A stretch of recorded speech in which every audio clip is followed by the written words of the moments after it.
जय गुरु जी, शुक्राना गुरु जी। सारी प्यारी संगत जी को जय गुरु जी। संगत जी, आपका बहुत बहुत वेलकम है हमारे यूट्यूब चैनल पे।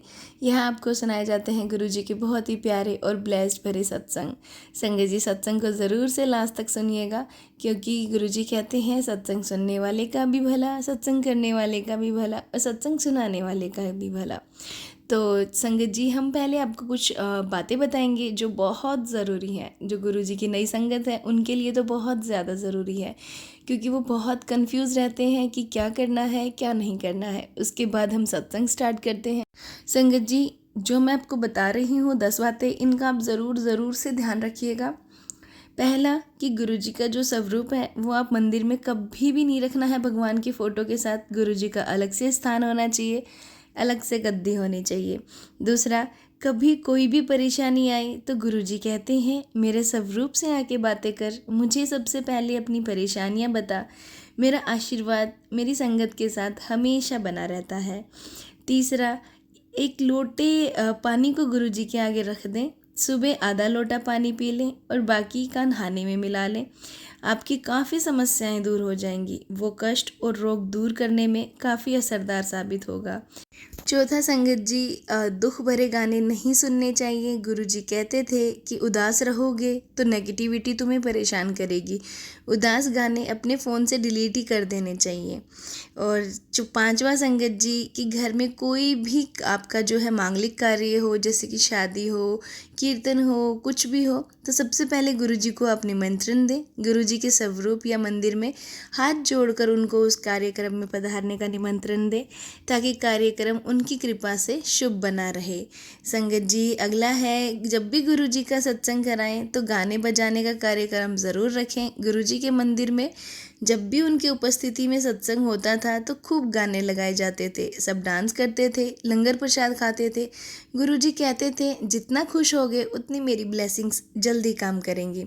गुरु जी के मंदिर में अगर कोई भी प्रसाद दिया जाए तो अपना प्रसाद खुद खाने को कहा जाता है, क्योंकि जिसके लिए आप मंदिर आए हो ना संगत जी, जिस भावना से आपने गुरु जी से कुछ मांगा है, वो भाव दूसरे लोग के अंदर नहीं होगा। इसलिए कौन किस भाव से उससे चखेगा ये कुछ नहीं पता। इसके लिए आपके खाने से दूसरों का कल्याण खुद हो जाएगा। संगत जी, जो संगत या लोग गुरु जी के बारे में नहीं जानते, जिनको उनके आशीर्वाद या चमत्कार का नहीं पता, वो कभी कभी आपको गुरु जी के प्रति भ्रम फैलाने का भी काम करेंगे।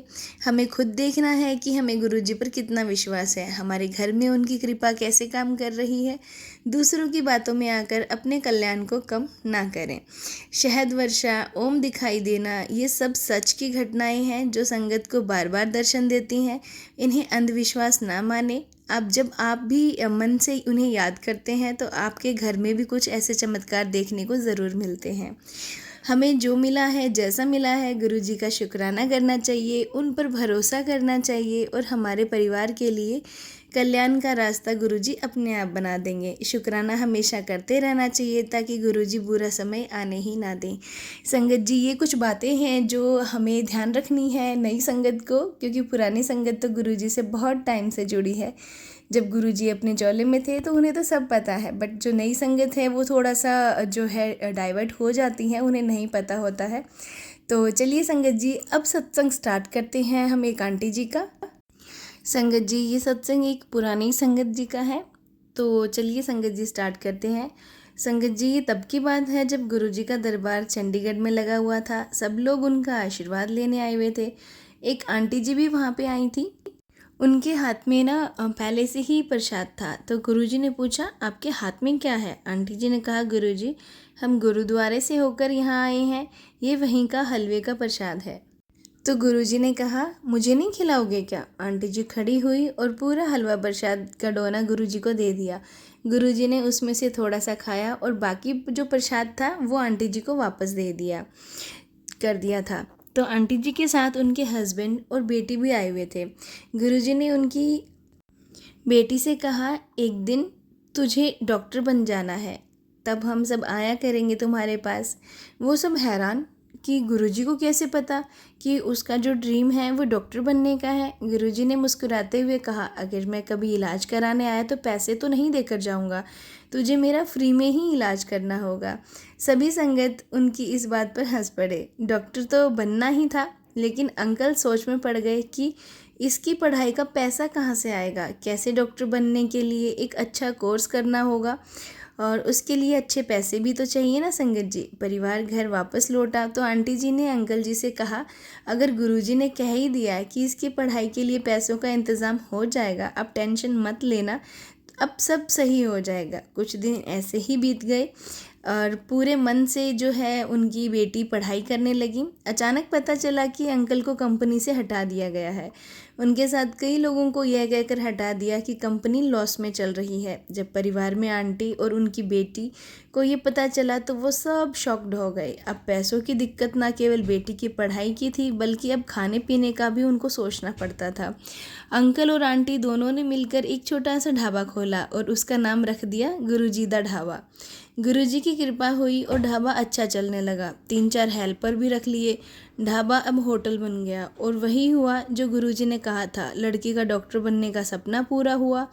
बस अफसोस यही था कि गुरुजी जब तक अपना शरीर छोड़ चुके थे। लड़की ने अंकल आंटी से कहा, अब मैं कमाने लग गई हूँ, आप होटल बंद करके अब आराम करिए। अब आप दोनों को नहीं कमाना है। अंकल ने कहा, तेरी शादी के बाद यही हमारा सहारा होगा, इसे बंद नहीं करना चाहिए। लड़की ने कहा, अगर गुरुजी ने चाहा तो शादी भी ऐसे परिवार से हो जाएगी जो शादी के बाद आपका सपोर्ट करने से मना नहीं करेंगे। लड़की ने अपना क्लिनिक खोला और काफ़ी नाम और धन कमाया। आज भी वो गुरुजी के बड़े मंदिर जाते हैं और हर साल गुरुजी के जन्मदिन पर एक विशाल सत्संग कराते हैं। गुरुद्वारे और मंदिर का प्रसाद जब भी घर में आता है, गुरुजी को सबसे पहले भोग लगाया जाता है, जैसे मानो आज भी उनका स्वरूप यही कह रहा हो, क्या मुझे नहीं खिलाओगे प्रसाद। गुरुजी की लीला अपरंपार है। वो चाहे तो क्या नहीं हो सकता संगत जी। वो चाहे तो फर्श से तुझे अर्श पर ला दें। उनकी रहमत के सभी सत्संग सुनने लग जाएं तो ना जाने कितने जन्म लग जाएंगे, लेकिन उनकी रहमत के ये किस्से ख़त्म ही नहीं होने वाले हैं। संगत जी, अब हम शेयर कर रहे हैं एक बहुत ही पुरानी संगत जी का सत्संग। आंटी जी कहते हैं, हमारे गुरुजी भगवान शिव के अवतार हैं। अपनी संगत को आशीर्वाद देने के लिए और अपने भक्तों को कल्याण के लिए उन्होंने मानव रूप में जन्म लिया है और आज भी वे अपने भक्तों का कल्याण कर रहे हैं। हमें अधिकतर आशीर्वाद उनके मानव शरीर छोड़ने के बाद ही मिले हैं। वास्तव में आज भी संगत को उनके आशीर्वाद वैसे ही मिल रहे हैं जैसे उनके मानव रूप में होने पर मिल रहे थे। हम अप्रैल 2004 में गुरुजी की शरण में आए। मेरे पति गुरुजी के पास उनके थोड़े समय बाद आए। गुरुजी के यहाँ आने के बाद हमारे जीवन में बहुत कुछ अच्छा होने लगा। मेरी बड़ी बेटी अमेरिका में रहती हैं और उसके परिवार वाले राधा स्वामी जी को मानते हैं। जब हम गुरुजी के पास गए थे उस समय उन्हें गुरुजी के दर्शन नहीं किए, पर गुरुजी की कृपा ऐसी थी कि अमेरिका में भी उसे गुरुजी का आशीर्वाद प्राप्त होता रहा। गुरुजी ने उसे बड़े मंदिर के दर्शन भी कराए। उसने गुरुजी को उनकी कुटिया में बैठे देखा और गुरुजी ने उसे कहा, ऐश कर कहते हुए आशीर्वाद दिया। तब तक हमें यह नहीं पता था कि बड़े मंदिर में कुटिया है। हम यहाँ दिल्ली में लंगर करते और मेरी बेटी हमें बताती कि हमने लंगर में क्या खाया और उसका स्वाद उसे वहाँ अमेरिका में आता। मेरी छोटी बेटी जो मेरे साथ गुरुजी के यहाँ चलती थी, मास्टर्स इन कॉमर्स या बैचलर ऑफ एजुकेशन या इन दोनों में से क्या करूं, ये सोच रही थी। गुरुजी ने उसे दर्शन दिए और कहा कि बीएड छोड़कर एमकॉम करे। उसने डीयू की एंट्रेंस में भाग लिया, किंतु पहली लिस्ट में उसका नाम नहीं आया। हमने दूसरी लिस्ट में पूछा तो हमें बताया गया कि दूसरी लिस्ट कभी नहीं निकलती, पर मेरी बेटी को गुरुजी पर पूरा विश्वास था और वह बोली, गुरुजी ने उसे एमकॉम करने को कहा था तो किसी भी तरह उसे एडमिशन मिल ही जाएगा। जल्द ही पूरी दूसरी लिस्ट निकली और उसमें पहला नाम मेरी बेटी का था। गुरुजी की कृपा से, उनकी मेहर से ना सिर्फ उसको बल्कि बहुत सारे स्टूडेंट्स को एडमिशन मिला। हमें गुरुजी ने एक और सौभाग्यपूर्ण दर्शन हुए। उनकी समाधि से 2 सप्ताह पहले 14 मई 2007 को शाम को करीब 6:30 बजे गुरुजी ने कहलवाकर भेजा कि बड़ा मंदिर खाली किया जाए। हम मंदिर से निकल चुके थे और प्रमुख द्वार के बाहर ही खड़े थे। जब गुरुजी अपनी गाड़ी में आए, हम बहुत लकी थे। सबसे पहले हमने उनके चरण कमलों में माथा टेका। जितनी भी संगत उस समय वहाँ थी, गुरुजी ने उन्हें जाने से रोका और अपने हाथों से प्रसाद दिया। सबको चाय प्रसाद भी दिया। फिर उन्होंने मुझे और मेरे पति को बुलाया और 1 घंटे से अधिक के लिए हमें अपने पास बिठाया और हमें 2 बार चाय प्रसाद मिला। गुरुजी ने हमसे पूछा कि कहाँ रहते हो? हमने जवाब दिया कि रोहिणी में। वह बोले, अच्छा, गुरुद्वारा पीछे है, आगे मॉल बना हुआ है। हमने हाँ भर दी।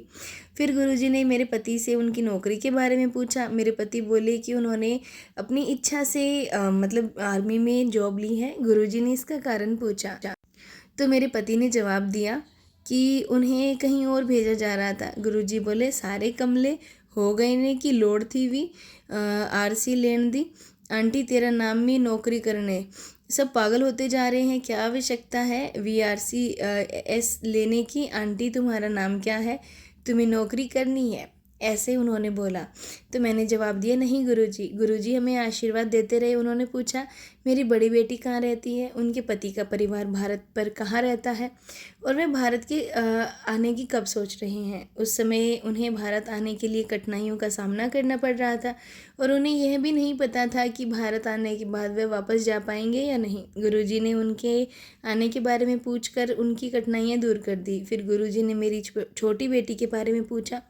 मैंने जवाब दिया कि वह जैनपैक्ट में काम करती थी, पर गुरुजी तुरंत बोले, अच्छा, जनपद सोनिया गांधी दे कॉल, अच्छा मतलब उनके साथ, और फिर हंसने लगे। गुरुजी ने जत्रा अंकल को बताया और हमसे पूछा कि हम उनको जानते थे। फिर अंकल बोले, मैंने इसे 3 बार न्यू लाइफ दी है। गुरुजी ने मेरी छोटी बेटी की शादी जत्रा अंकल के छोटे बेटे के साथ तय कर दी।